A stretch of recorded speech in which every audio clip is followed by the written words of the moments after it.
Studijoje šios partijos pirmininkas Stanislovas Buškevičius, kandidatuojantis Kauno Kalniečių rinkimų apygardoje. Labadiena. Labadiena. Ir tautinės partijos Lietuvos kelias pirmininkė Lilijana Astra. Labadiena. Labadiena. Šią vasarą sudaryta koalicija dviejų politinių jėgų Jaunoji Lietuva ir Lietuvos kelias, kad vienu sąrašu būtų galima dalyvauti spalį vykstančiuose Seimo rinkimuose. Pone Buškevičiau, su kokiamis nuostatomis, kokia programa į šios parlamento rinkimus ketina patekti Jaunoji Lietuva? Dar kartą labadiena visiems rinkėjams, visiems tautiečiams. Aš tikrai galvoju, kad po spalio 12 žmonės atsibūdę neturėtų vėl pamatyti tų pačių veidų. Nes jie atsibodo visai lietuvių tautai iki gyvo kaulo. Nes taip nuvaryti Lietuvą reikia sugebėti. Štai aš jums pasakysiu tik tai keletą statistinių duomenų. Pagal emigravusių skaičių Lietuva 1000 gyventojų užima pirmą vietą Europos Sąjungoje. Pagrindinis motyvas yra maži atlyginimai. Mūsų pramonininkai, verslininkai yra tokie skupus, kad jie niekaip nenori lietuviams mokėti padoresnių atlyginimų ir šie priversti išvažiuoti į užsienį. Tačiau pramonininkai ir verslininkai viską daro, kad atvežtų iš kitų šalių ir užimtų lietuvių vietas. Jeigu Lietuva nebus lietuviška, jos nepriklausomybė neturės prasmės. Pramonininkai ir verslininkai šiandien vykdo demografinį lietuvių tautos genocidą. Laikas sustabdyti. Kitas dalykas. Pasižiūrėkime, Europos Sąjungoje pirmaujame pagal savižudžių, žuvančių kelių ir neblaivių darbę žuvančių skaičiumi. Seimo nariai savo neveiklumu nužudė apie 1000 žmonių. Kodėl aš taip sakau? Nepriimdami įstatymo dėl karo keliuose, jie nužudė apie 1000 žmonių. Tai pasakykite, ar verta tokia vyriausybė ir toksai Seimas toliau būti? Aišku, kad neverti.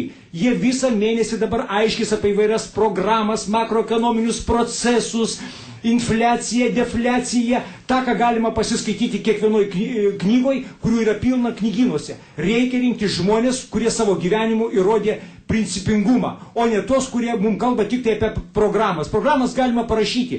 Į Seimą galima išrinkti 141 Nobelio premijos laureatą. Tačiau kas iš to, jeigu jie vogs? O jie vogia ir dabar vagia ir ateity vogs. Pone Astra, ar programiniu požiūriu jūsų vadovaujamos partijos, tai yra Lietuvos kelias programa ir siekiai yra panašus Jaunai Lietuva? Žinote, mes parengėme bendrą nacionalinių permainų programą už stiprią Lietuvą. Ir toje programoje yra pagrindiniai dalykai, kurių mes sieksime valstybės valdyme. Aš galbūt trumpai pasakysiu, nes mus jaudina tai, kas ją silpnina. O kaip Stanislovas sakė, tai ją silpnina tai, kad Lietuvos ekonominė politika yra paversta stambių verslo grupuočių finansinių interesų aptarnavimo sfera. Ir mes žinome, ką reiškia nacionalinis investuotojas Leo. Tiesiog yra praplauti pinigai per valstybės projektą ir tai yra milžiniški pinigai, padarytas energetinis monopolis, kuris suinteresuotas kelti elektros kainą. Jiems tai yra milžiniški viršpelniai, žmonėms tai yra tragedija, todėl kad išlaikyti šią žiemą butą, pavyzdžiui, statistiniai vidutiniškam gyventojui, tai bus labai sudėtingas dalykas. Ir praktiškai toks verslas, nešvarus verslas, kaip mes sakome, iškasė duobę valstybės ekonominiai ateičiai, nes Vilniaus prekybai Maksimai reikalinga uždaryti ir Ignalinos atominę elektrinę. Kaip žinom, jeigu tai bus padaryta, o bišala tarp mūsų volioja durnių. Tai yra priedanga, kad nieko nedaryti, užmigdyti budrumą, su Briuseliu nieks nesidera ir labai rimtas uždavinys naujoms politinėms jėgoms.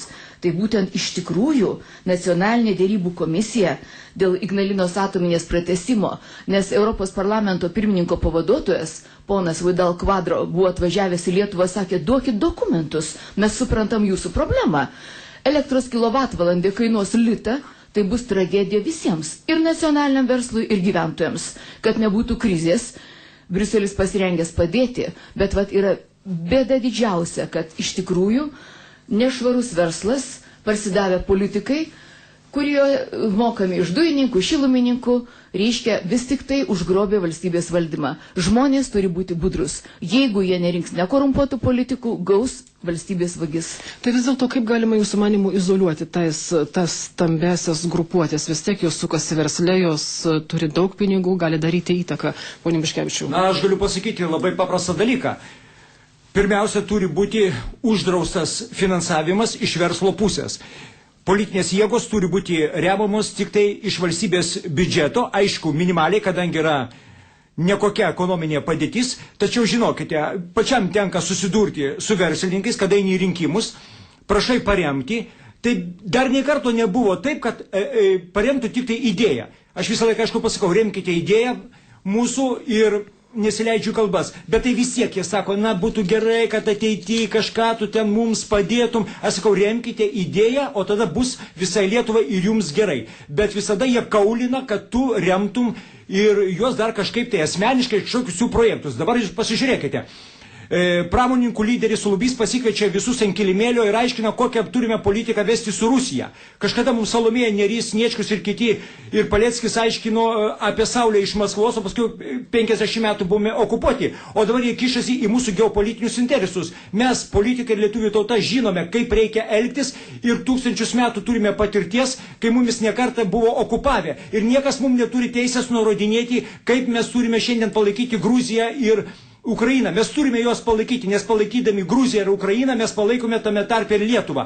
O jeigu verslininkai bijo dėl savo prekių, tai tada nereikėjo iš vis kovoti už nepriklausomybę. Galiu pasakyti, jeigu rusai ateis, nebus nei tų prekių, nebus nei nepriklausomybės, nebus nei verslo. Pone Astra, vis dėlto verslas ateina ir gyvena valstybėje su didžiuliais pinigais, jūsų manimo ir pavieniai parlamentarai pajėgus apriboti jų siekius ir ketinimus. Be jokios abejonės. Mes kalbame ne apie nacionalinį verslą, kaip tik apie tai, kas jam kenkia, nešvarus verslas. Ką tai reiškia? Kokia tai yra pinigų plovimo schema? Tai yra tai, kaip, pavyzdžiui, Rubikonas Lazdynuose stato atliekų deginimo gamyklą, neįdeda nė lito savo verslo pinigų, bet jie siekia gauti 1,5 milijardo litų iš valstybės, iš ES pinigų ir nuodyti rajoną. Todėl, kad ten jau yra 2 gamyklos, tai yra įmonės mėsinių atliekų deginimo, vandens nuotekų. Ir iš tikrųjų tai yra nuodimas gyventojų. Ir, pavyzdžiui, Guggenheimo Ermitažo muziejaus projektas ne tik už 250 milijardo, už 500 milijardo su visa infrastruktūra. Tai vat ponas Zuokas siekia būti tarpininku šito projekto. Tai yra, žinot, tokie nešvaraus muilo burbulai, kurie slegia tikrai nacionalinį verslą. Ir, pavyzdžiui, infliacija smugdo visus. Kyla kainos. Kodėl? Todėl, kad vyriausybė nestabdo infliacijos tarnaudama nešvariam verslui. Pavyzdžiui, finansų ministerija samdo patalpas finansų ministerijai už 12 milijonų litų nuomos iš Vilniaus vartų. Tai brangiausias Lietuvoje pastatas. Ar čia ne korupcija? Jeigu mūsų saugumas nebūtų sugriuvęs, o čia yra atskiros priežastys, tai be abejo stabdytų. Bet mes sakome, jeigu teisingi, sąžiningi politikai, atstovaudami tautinės jėgas, imsis darbo, mes nekorumpuoti, neturim ką prarasti. Tai turi būti įstatymai teisingi, kurie skatintų nacionalinį verslą, o nesmugdytų. Suteikiant privilegijas vieniems, o reiškia smugdant smulkų vidutinį verslą.